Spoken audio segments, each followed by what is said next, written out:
අයිබෝන් යාළුවනේ. සුනිල් හඳුනැත්ති. දිනෙන් දින ප්‍රවෘත්ති මවනවා.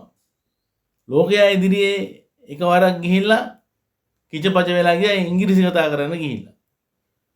ඒකේ හීනමානයට ඒ නෝන්ඩිය කපා ගන්න ඊයේ පෙරද නැවතත් පාර්ලිමේන්තුවට ඇවිල්ලා කොලයක් බලාගෙන සිංහලෙන් ලියාගෙන නැවතත් ඉංග්‍රීසියෙන් කතා කරන්න ගත්තා.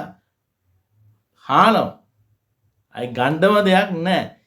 තමන්ට තියෙන හීනමානය මකා ගන්න මේ වගේ දේවල් කරපුවාම තවත් ඉතින් කිචපච වෙවි යන්නේ. ඔව් මීට දවස් දෙක තුන උඩදී කිව්වා මේ තන වෙඩි තියාගන්න ඒවට අමා අමුතු ප්‍රකාශයක් කරා. මේ ලෝකේ වෙඩි තියාගන්න නැති තැනක් නැහැ රටවල් වල. අපි මේවා නතර කරොත් පොලිසියට වැඩක් නැහැ කියලා.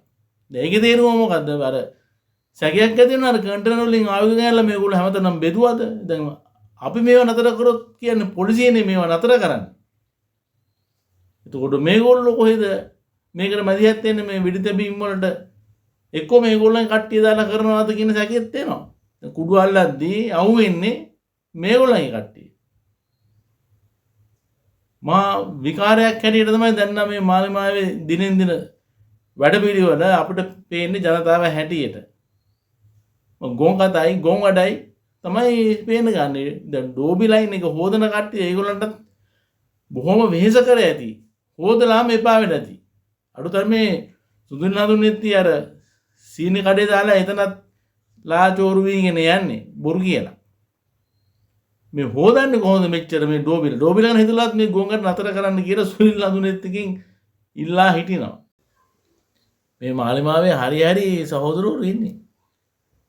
පාර්ලිමේන්තුවේ ඊයේ පෙරේදා මාධ්‍යවේදිනියක් ඇවිල්ලා එයාගේ ඇඟපස ගැන කතා කරන්න ගියා. අර කලට කව් මීරි අර කවි කියන්නේ කි ගුරු සංගම් මේ ලීඩර් කෙනෙක්. අන්න මිනිහා කිචපච වුණා ඒ කතාව වෙනුත්. දැන් මේ කාන්තා හිංසනය ගැන ඊයේ පෙරේදා මහා ලොකුට අර ලක්මාලි කතා කරානේ. සුජීව සේනසිංහ කිව්වා වන්ද සමරසිංහ ගාව පාර්ලිමේන්තුවේ වාඩි වෙලා ඉන්න අර මන්ත්‍රීවරයෙකුට පරිස්සම් වෙලා ඉන්න කියලා. ඒක මහ පොළොවේ යථාර්ථය. පරිස්සම් වෙලා ඉන්න ඕනෙම තමයි. දැන් මේ යන්නේ විදිහට ගත්තන් පස්සේ අර පිටින් වාර්තා කරන මාධ්‍යවේදිනියගේ ඇඟපසක ගැන කතා කරපුවා ඒ වගේ මට්ටම් වල මහා විකෘති ආසාවෙන් ඉන්නෝ වගේ මට පේන්නේ. දැන් මේ මාලිමාවේ මේ මල් පැල ගිහිල්ලා යවලා තින්නේ ඔක්කොම තනිකරම වල්ලූර ගොඩක් නේ. ඒ ගැනත් අපිට කතා කරන්න වෙනවා කාන්තා හිංසනය ගැන. අගමැතිතුමිය ඔබතුමිය බොහොම හරිම ඒ ගැන උනන්දුයිනේ කාන්තාවන් ගැන. කාන්තා හිංසනය ගැන ඉතින් ඔබතුමියත් ඕකට කතා කරන්න. තවත් කාරණා මේකම කියන්න තියෙන විශේෂයෙන්ම ඊශ්‍රායලයේ ආරක්ෂක ඇමතිවරයෙක් මට මතක හැටියට ඔහු කිව්වා හමාස් සංවිධානයට බැට දෙන්න ඕනේ ලංකාවේ LTT ත්‍රස්තවාදීන්ට බැට දීලා විනාශ කරා වගේ කියලා ඒ ආදර්ශය ගන්න ඕනේ කියලා. බලන්න කොච්චර ලොකු ගෞරවයක්ද අපේ රටට අපේ රණවිරුවන්ට දීලා තියෙනවා. අපේ රණවිරුවන්ට මේ මාලිමා රජයෙන් එහෙම ඒ නමවත් කතා කරන්නේ නැහැ. රණවිරුව කියලා. එතකොට ලෝකයා අපි රටට ඒ දේශපාලන නායකත්වයේ මොන ප්‍රශ්න තිබ්බත් මහින්ද රාජපක්ෂ මහත්තයාට නිතනින්ම මතකයට එනවා අපේ ජනතාවට. යුද්ධය වෙනුවෙන් නායකත්ව දුන්නු දේශපාලන නායකයා. යුද හමුදාවට අනදුන්න හමුදාපතිත් එක්ක සේනාධි නායකයා.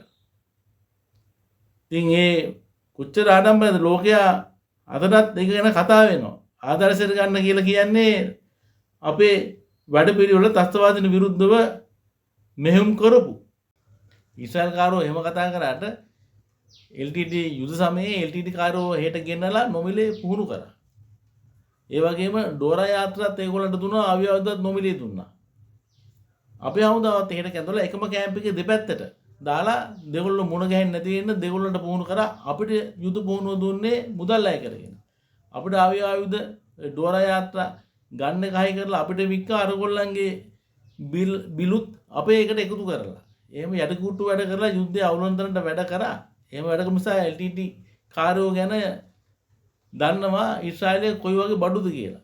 ඒ නිසා තමයි උන්ට අකමැත්තෙන් හරි කොහොම හරි දැන් අද කියන්න වෙලා තියෙන්නේ හමාස් සංවිධානයට වඩා දරුණු සංවිධානයක් LTT කියන එක උන් දන්නවා. ඒක අපි පරාජයට පත් කරපු නිසා තමයි ඔය දැන් ওই විදිහේ කතාවක් කියන්න වෙලා තියෙන්නේ. ඉතින් නැවතත් කියන්නේ ඒකට නායකත්වය දුන්න ඒ දේශපාලන නායකත්වයට, ඒ කියන්නේ මහින්ද රාජපක්ෂ මහත්තයාට සහ ඒ යුද නායකයන් සියලු දෙනාටම අපි ගෞරව කරන්න ඕනේ, මඩ ගැහිම් නතර කරන්න ඕනේ. අනිත් කාරණේ තමයි තිරුණාවලි බුදුපිළිම සම්බන්ධව ආණ්ඩුව ඉතාම හදිසියෙන් අර ජ්‍යෙෂ්ඨ පොලිස් නිලධාරීන් දම්මලා ක්‍රියාත්මක වුණා. මහරෑ බුදුපිළිමේ අත්අඩංගුවට අරගෙන පොලිසියට අරගෙන ගියා. ඒ ක්‍රියාත්මක වීම දැන් මේ මොහොත වෙනකොට නැගිටින පළාතේ පුරවෛද්‍ය ස්ථාන ලකුණු කරපු සංඥාපූර්ව ගලවගෙන ගිහින් තියෙන 4-5. ඒ ඉක්මන්කම නැහැ. බොහොම ඇල්මැරිච්ච ස්වභාවයෙන් තමයි ඒකත් කාගේ හරි පිට තමයි දාන්න දැන් මම හිතන්නේ ඒකත් රාජපක්ෂලාට කොයිද පටවන්න ලෑස්ති. මේ වගේ අමනෝඥ විදියට තමයි මේ ආණ්ඩුව හැසිරෙන්නේ. ටිලින් සිල්ලා දැන් ගියානේ එංගලන්තේ. මොකට ගියාද මන් දන්නේ නැහැ. මට පේන්නේ අර වේලාසෙන් දැනුවත් කරලා ගිහින් වගේ අර එල්ටි ඩයස්පෝරාව. මොකද උන්ගෙන් තනින් තමයි ටිලින් සිල්ලා යනකොට වට කරගෙන අන්න ප්‍රශ්නයක් වෙලා තියෙනවා. ඉතින් ඒක බලෙන් කියලා කරවගත්තා වඩා තමයි තියෙන මේගොල්ලෝ වටිනාකම වැඩි කරගන්න. නැත්තම් සාමාන්‍ය වාහනයක යන මිනිහ ඉන්දියා කවුරුත් බලන්නේ නැහැ නේ. මේ ටිලින් සිල්ලා කියලා දන්නේ නැති මිනිස්සු දන්නේ නැහැ නේ. කවුද කියන්නේ? ඒ අස්සෙන් යන්නත් ඕනේ නැහැ නේ. ඒ දින වකවානු වලම රින්ගන්න ඕනද? මේකත් මට පේන්නේ මේ මාලිමාවේ මේ ජෙප්පන්ගෙම ප්ලෑනක් වගේ එකක්. තමගේ වටිනාකම වැඩි කරගන්න. එහෙම තියෙනවා. තව බොහෝ දේවල් ඉස්සරහට එළි වෙයි. එන යාළුවනේ ජය වේවා.